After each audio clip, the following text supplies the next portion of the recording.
I like your Christ. I do not like your Christians. Your Christians are so unlike your Christ. Mahatma Gandhi. Except that it seems like Gandhi didn't actually say that. So let's try this one instead. Today I rebel against Orthodox Christianity, as I'm convinced it has distorted the message of Jesus. He was an Asiatic whose message was delivered through many media. And when it had the backing of a Roman emperor, it became an imperialist faith, as it remains to this day. Mahatma Gandhi.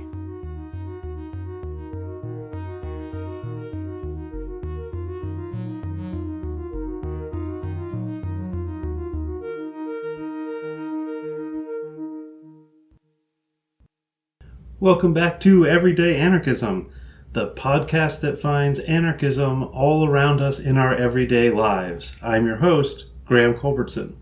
Today's episode is Jesus of Nazareth.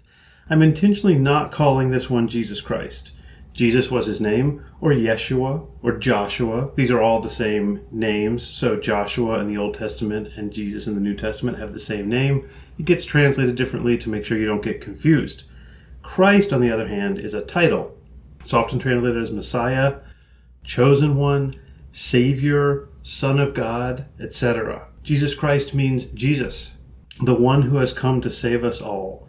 And Paul, writing after Jesus' death, is the primary user of this word Christ in the Bible. He uses Christ interchangeably and constantly. Jesus of Nazareth is what they mostly called him in the Gospels. He's Jesus from Nazareth. Now you might be wondering, depending on how well you know the story, wasn't he born in Bethlehem? Well, he was born in Bethlehem, but he was from Nazareth. Except he definitely wasn't born in Bethlehem. It's in the Bible, but it didn't happen. Bethlehem was where David was born. David, the greatest king of Israel. And there was supposed to be a Messiah, a Savior, a Christ of the house of David, according to certain scriptures, especially the book of Micah. So if there's going to be a Christ, and you've got this guy Jesus who you want to be the Christ, he needs to be from Bethlehem. But he's not from Bethlehem. He's from Nazareth.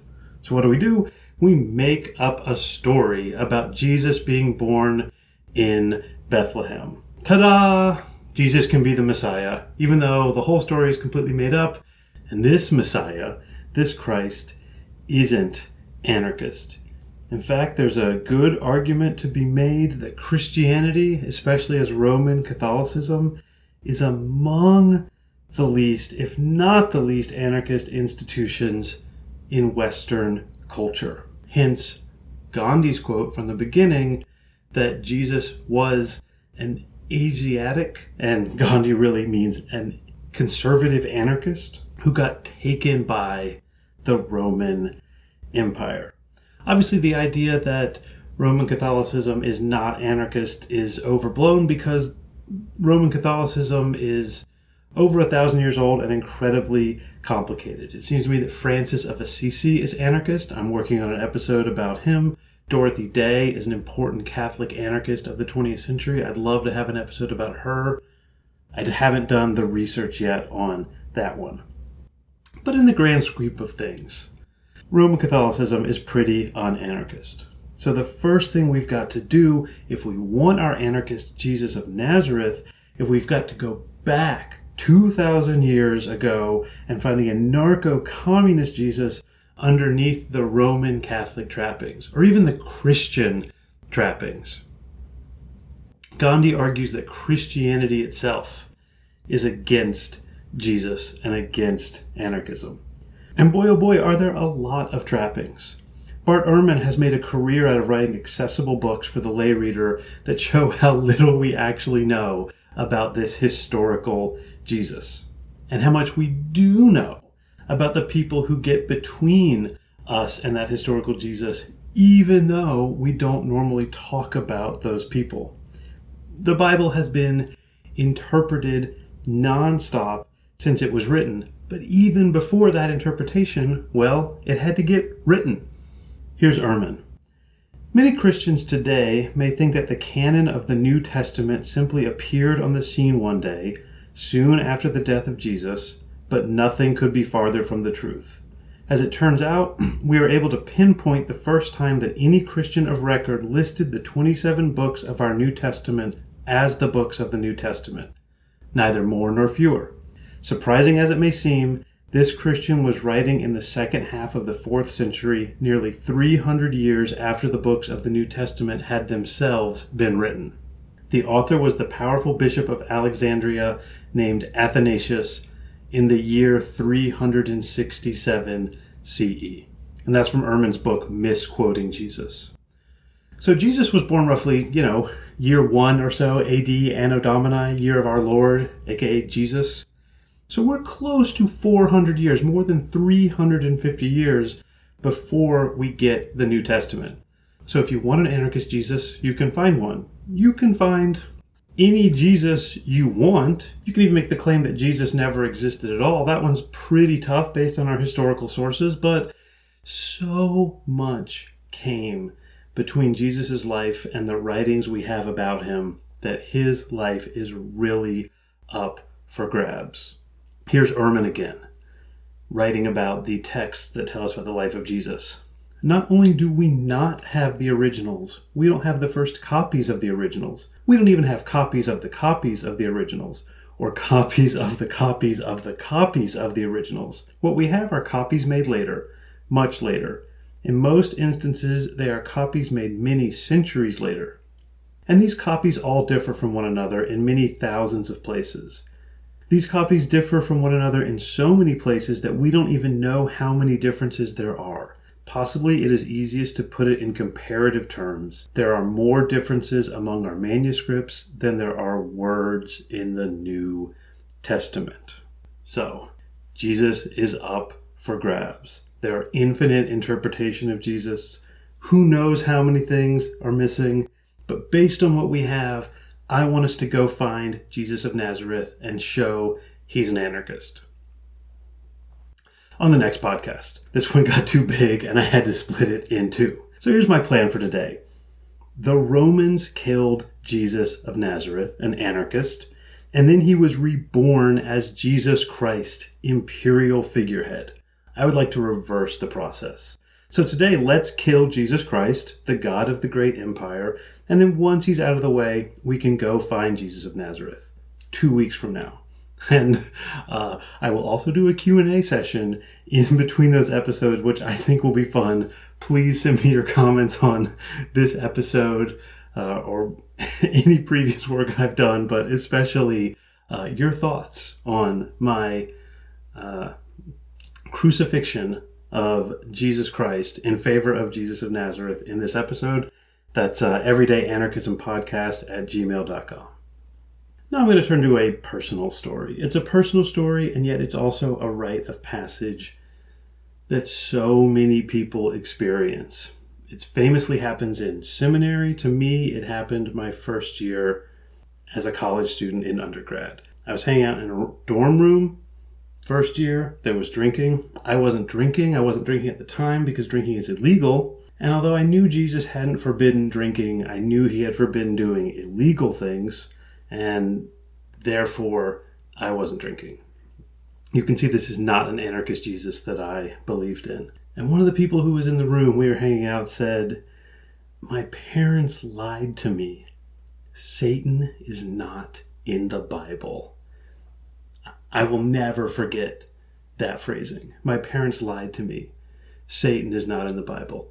I don't remember exactly what I said, but I said some version of, "Oh yeah, I just learned that too." So if you grew up in a Christian church, you were probably taught about Satan. Satan is the adversary, the enemy. He is against Christianity. In fact, Gandhi says that Christianity is the spirit of Satan, not the spirit of Jesus. This is his critique of Christianity as it exists. Satan isn't really in the Bible. There's a few mentions to the adversary, and there's a few places where, there are these figures who are opposed to God. The book of Job is an example. And Christian interpretation has sort of wound them all together and given us the story of Satan, the archenemy. But it is not in the Bible. It's not there. The guy who kicks all of evil off, all of sin off, is the serpent. He shows up right away. Adam, Eve, the serpent, the apple. It's just a serpent. And in fact, it's a just so story. It's an explanation of how the serpent lost his legs. He was bad. God took his legs away. This is a story about a wily snake. The serpent is like the Loki of the biblical texts. But there's this tradition, this long-standing, millennia-old tradition, that the serpent is Satan. So you're taught the serpent is Satan in Sunday school, and you just believe it. And when you learn that there's absolutely no evidence of this at all in the text, this is just stories that were made up later to explain things that don't make sense, it has a tendency to crush your belief in the authority figures who told you this stuff. Hence, my parents lied to me. The people who I believed about right and wrong were telling me these stories about Satan that aren't even true. Whether or not your parents know that the narrative of Satan is constructed, well, I guess that depends on your parents. And this whole Satan is not the serpent thing, people have known it for a long time. Lord Byron wrote a play about this called Cain in the early 19th century, and it pretty much got him banned from British society. And what got him banned from British society is he has Satan say in the play over and over again, I was not the serpent, that was just a snake, stop blaming me for that. But if the serpent is just a snake, the entire narrative of Jesus is wrong. And if the entire narrative of Jesus is wrong, then Christianity has been lying to you. And if Christianity has been lying to you, then society falls apart. So we have to ban Byron from society. 19th century Britain says, get that guy out of here. He goes and tries to fight in a war of independence for Greece and, dies. But it just keeps happening. It happened to me and my friend in the early 21st century, and there's a lovely late 19th century novel, The Damnation of Theron Ware, in which it happens to a pastor.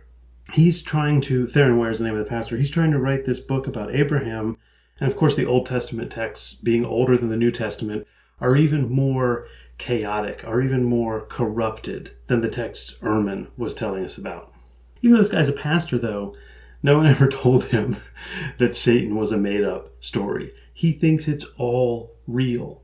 But he wants to write this book about Abraham, so he needs some text, some interpretive texts, and he goes to talk to the local intellectuals, including a Catholic priest, Father Forbes, and it's like, hey, can I have a book on Abraham? And it takes Forbes a while to figure out that Theron Ware doesn't realize that Abraham is also made up. And this is what Forbes says when he figures it out.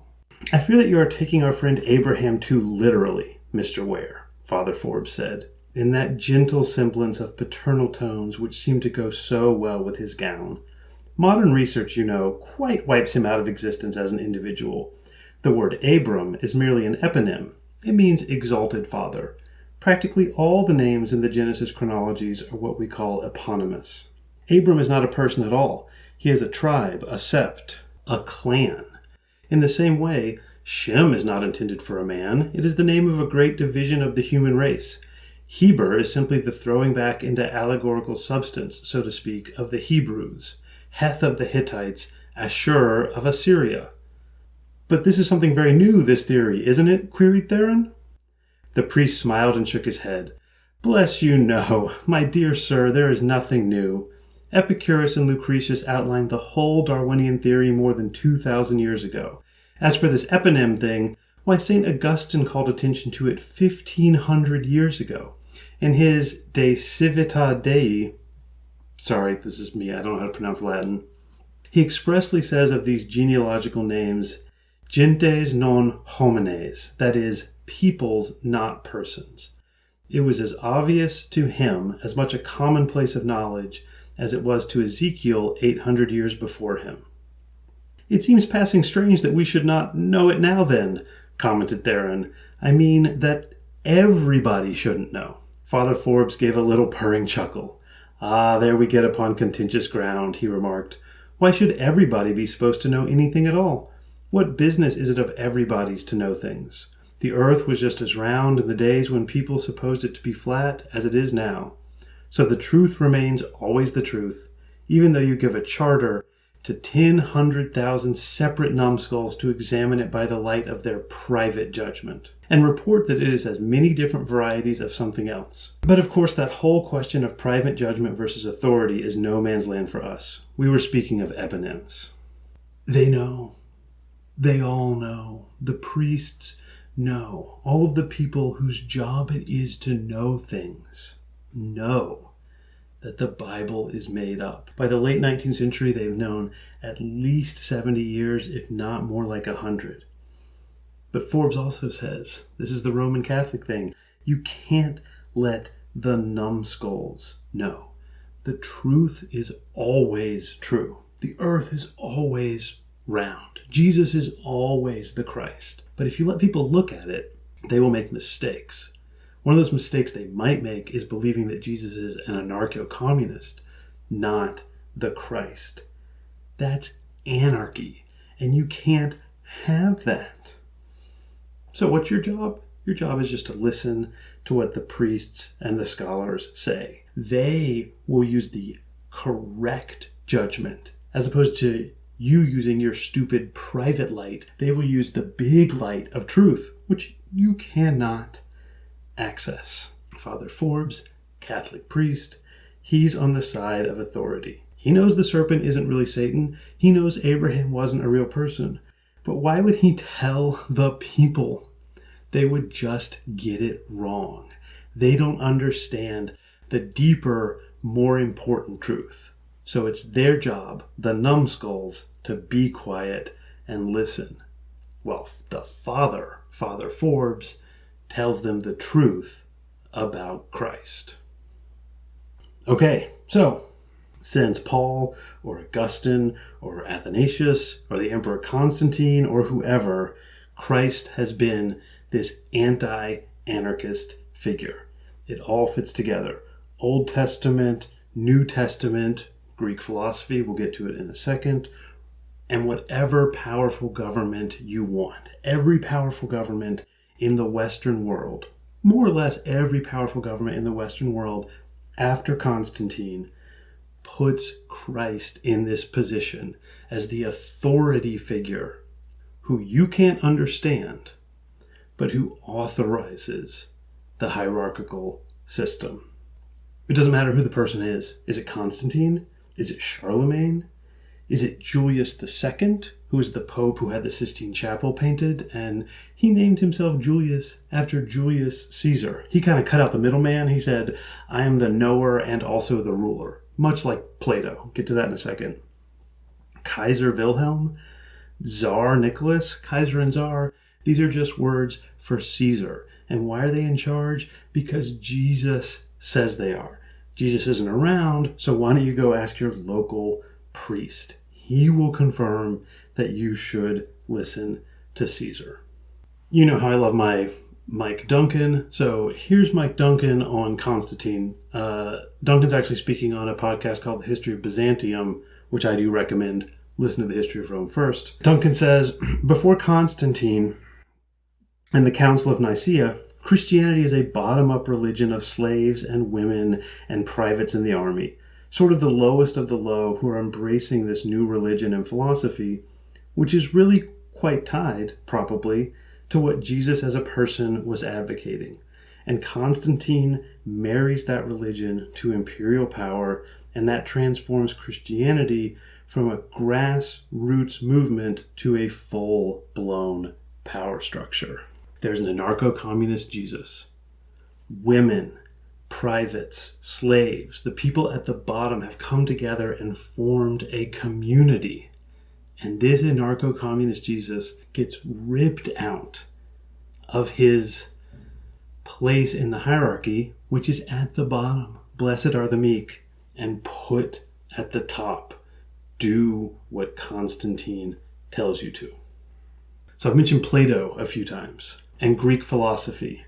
Let's go there. Because this idea of a single and all-powerful God and the precious keepers of knowledge, who are also the only keepers of power, is older than Constantine. It goes back to Plato. Nietzsche says that Plato is behind it all. He says Christianity is Platonism for the people. This is in Beyond Good and Evil.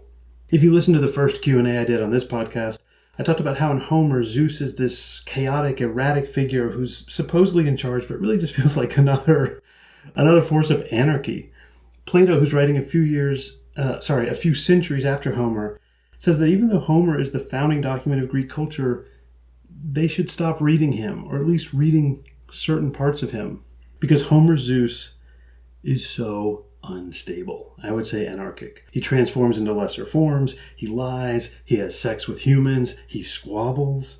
And if you want people to be good and follow orders, Plato says, it has to be because they believe that there is something better and more perfect above them. There must be a perfect God. And Zeus is very much not that. Why would you follow orders if your God is Zeus, who never does what he is supposed to do?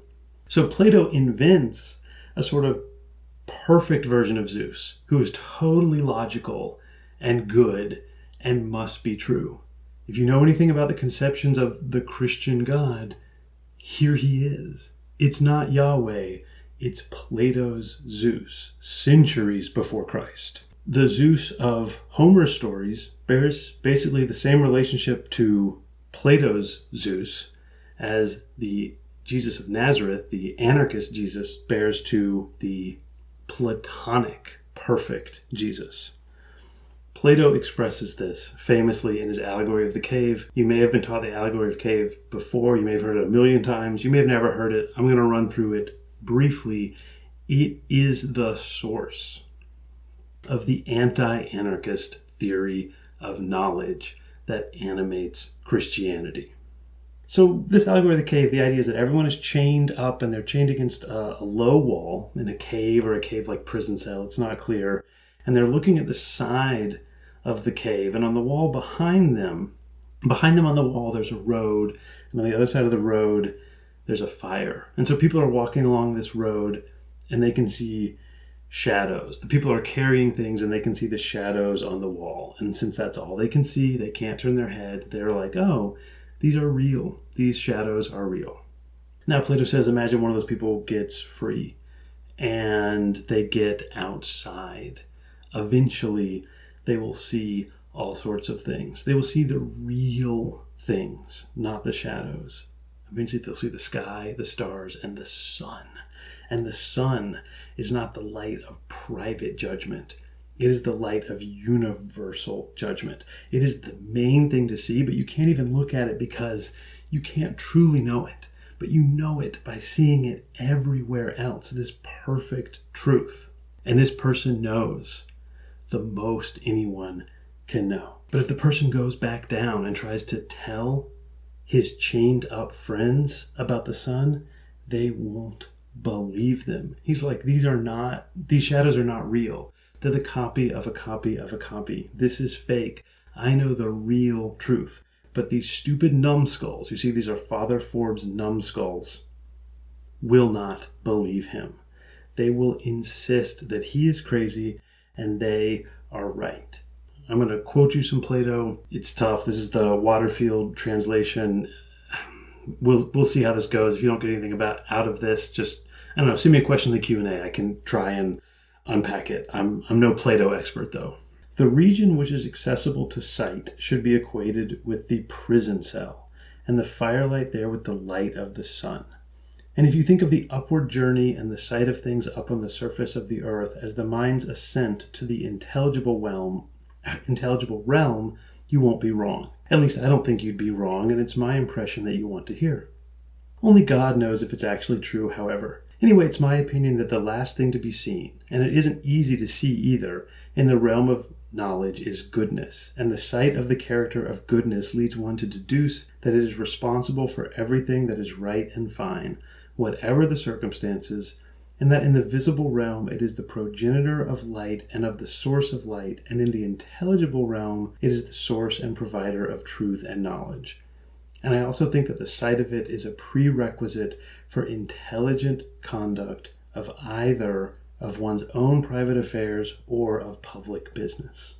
So he starts off by talking about the region which is intelligible to sight. That stuff you can see, reality, that's not real. That's just the shadows of the cave. The real stuff happens when your mind goes higher, when you get closer to God. Clearly not Homer's Zeus, this perfect, omnipotent, omniscient God that Plato has made up to make this theory work. He says it's just obvious. I've been thinking about it. There is this better God than Zeus. And that sight, he says, the ability to see the deeper truths, not just like believe what you see or believe what you and your friends have talked about and lived in a community, but the truth that only the highest minds can see is required for intelligent conduct, either of one's own private affairs or of public business. If you want to help run the community, you have to make sure that you ignore everyday life and instead just believe what Plato thinks logic demands that you believe. Conveniently for Plato, philosophers are the smartest people and thus knew the best good and thus were the ones who should be conducting public business. But there's a problem. The numbskulls, the people chained below, won't listen. Not only will they not listen, but Plato can teach them the allegory of the cave over and over again, and they just don't get it. They are too dumb, and they keep insisting that they should get to make their own decisions instead of, some philosopher deciding everything for him because he knows he's right. They're like, well, I know I'm right. This is why Nietzsche says Christianity is Platonism for the masses. Let's dumb it down, and then people will believe it. Let's replace the ideal realm of forms with heaven. Let's replace the guy who they wouldn't listen to, the guy who saw the truth, with Jesus. Let's add a carrot and a stick. You don't want to listen to the messenger? Then you can go to hell. And if you do listen, you can go to heaven, the perfect place. You think the cave is bad? Wait until there's somewhere where there's not even fire and shadows. That's hell. But if you believe in Jesus, which is to say, if you accept that Plato knows things that you don't know, or the priest knows things that you don't know, and you do what they tell you to, well, then you get to go to heaven. But here's the catch. You are not smart enough to know what Plato knows. You just have to do what the guy in the robe, the priest, tells you to. Otherwise, you will use your private judgment incorrectly, you numbskull. This Platonic philosopher and the priest are the same person. What do we call that person? Father. Father Forbes, right? He's got a daddy too. We call that guy the Pope. Pope just means father. It means the big dad. Our Father who art our Father's Father, the representative of our Father who art in heaven. The Pope is also called the Patriarch of Rome. It's dads all the way down. Rule by the dads. You are a child. You don't know any better. Jesus is the Son.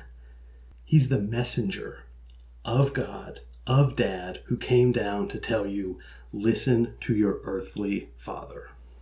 Maybe Caesar doesn't know the truth, but that's okay. There's a Pope there to tell him what to do.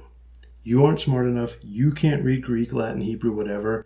Maybe the Tsar can't either. But the Tsar has a patriarch who can tell him what to do, and then it's your job to listen to that Tsar.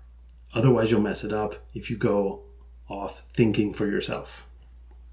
You don't think you know better than the Tsar, do you? Or, the president? It's the same thing in the American system. In fact, this all comes up for Plato because he is against democracy. Plato thinks that democracy is heading towards anarchy. And Plato hates anarchy. And the way you need to make sure that the system doesn't become unstable is that you have only the best, smartest people making decisions, but you also have to convince everyone else that they have to listen to those people because they are best and smarter. And this has terrified American presidents since the beginning of America. Because the point of America is democratic and liberal, that is to say, almost anarchist situation, but it falls apart if people go into full-on anarchy. So you use this Platonic idea also. Why do you think all the buildings have columns in Washington, D.C.? The big father of our country, the founding fathers, it's right there again. The big father of our country, Washington, in the 19th century, when they do paintings of him in the Capitol, it's all Roman stuff. It is all this Platonic fathers who know better than you do. It can be Christian, or it can be this really weird thing, which we sometimes call the secular American religion. Let's go to Dwight D. Eisenhower. This is something Eisenhower said when he signed the bill adding "under God" to the Pledge of Allegiance. From this day forward, the millions of our school children will daily proclaim in every city and town, every village and rural schoolhouse, the dedication of our nation and our people to the Almighty.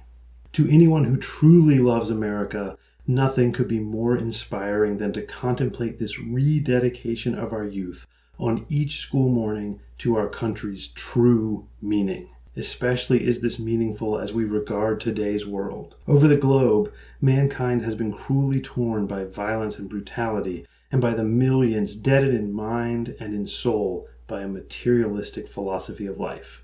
Man everywhere is appalled by the prospect of atomic war. In this somber setting, this law and its effects today have profound meaning. In this way, we are reaffirming the transcendence of religious faith in America's heritage and future. In this way, we shall constantly strengthen those spiritual weapons, which forever will be our country's most powerful resource in peace or in war. Here's another quote from Eisenhower. In other words, our form of government has no sense unless it is founded in a deeply felt religious faith. And I don't care what it is. Our form of government has no sense unless there is a religious faith.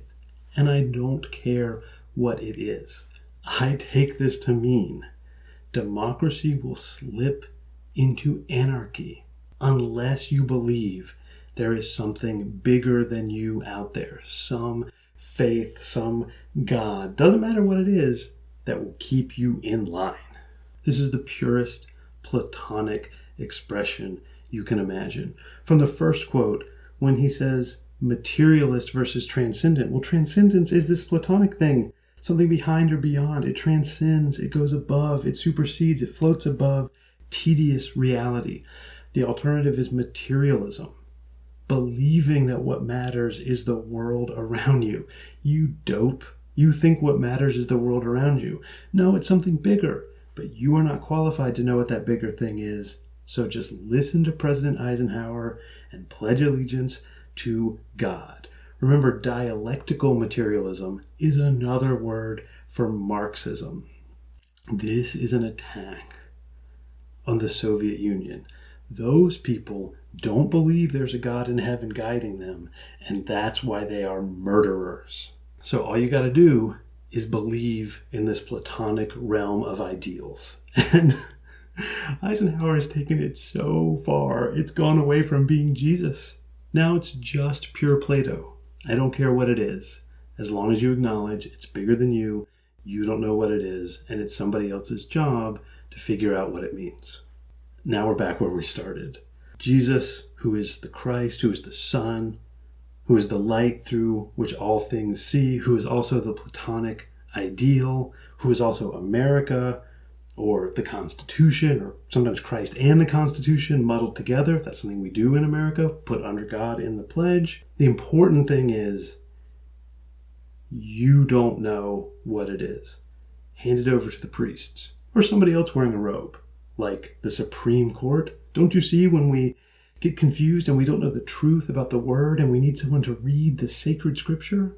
We go to the person in the robe. Okay, we have 9 of them, and the robes are black. That's pretty much the only difference between the Supreme Court and the Pope. The Pope has the same relationship to the emperor as the Supreme Court has to the president. The knower in the fancy robe who tells the people, this is why you have to do what the president says. And when I got my PhD, I wore a robe like that also. The robe means back off. You are a numbskull. Only the person in the robe can interpret what's going on. The story of Jesus, as we know it from the Bible, is the story of him not listening to the people in the robes, and the story of him demanding that everyone get to make their own private judgments, that the people can take back the temple. The villain, well, there's 2 villains in the Jesus story. One is all the people in the robes, the Pharisees and the priests in the temple, and 2 is the imperialist Romans. That's Jesus of Nazareth.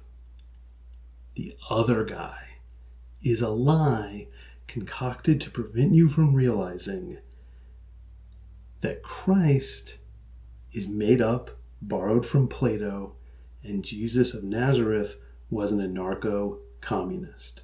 So, next time, Jesus of Nazareth Part 2, Jesus of Nazareth, the actual Jesus. In the meantime, please send me your questions about this episode to everydayanarchismpodcast@gmail.com. Remember, the website is now up, everydayanarchism.com, where you can find links to all the episodes of the show, a place to sign up for my newsletter, Anarchist Hot Takes, and if you want to and you are able, you can support the show financially. All that's left is for me to remind you that the theme music, which you're about to hear, is by David Hill.